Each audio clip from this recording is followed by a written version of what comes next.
Sono circa le 17 del 21 febbraio 2020. Luca Zaia si trova nei nostri studi per registrare un'intervista con il direttore di Media Nord-Est, Luigi Baccialli. Il clima è già preoccupato, a livello nazionale si parla del paziente numero 1 di Codogno. L'emergenza preme, ma è ancora indecifrabile. È in questo momento che il presidente riceve la telefonata che mai avrebbe voluto ricevere. Ci sono i primi casi veneti nel piccolo comune di Vo.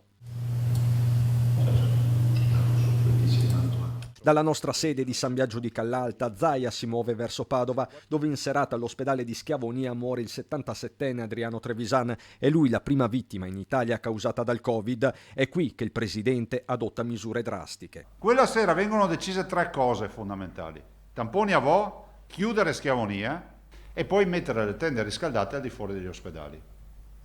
Furono 3 azioni ipercriticate, furono 3 azioni per nulla comprese in quelle ore, furono scelte non facili. Le mascherine che non ci sono, i respiratori acquistati in un mercato ormai al collasso, la macchina sanitaria che reagisce, cartina di tornasole e l'altissimo numero di tamponi somministrati per lo screening. In 2 anni sono stati oltre 27 milioni tra molecolari e fai da te, 4 milioni e mezzo i veneti coinvolti. Ovvero il 93,2% dei veneti ha avuto almeno un test.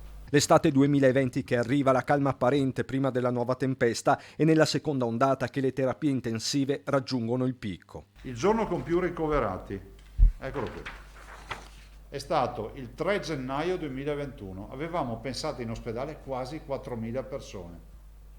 Questa è la storia di una tragedia.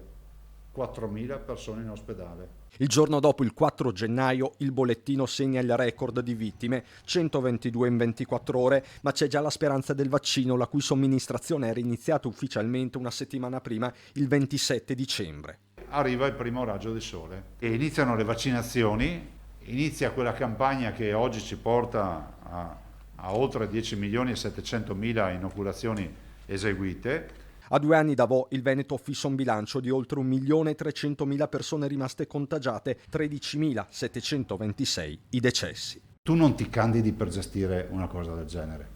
È come quando mio nonno mi raccontava della guerra. Quando tu vivi la guerra, non percepisci la guerra com'è. Te ne rendi conto dopo che sei stato in guerra.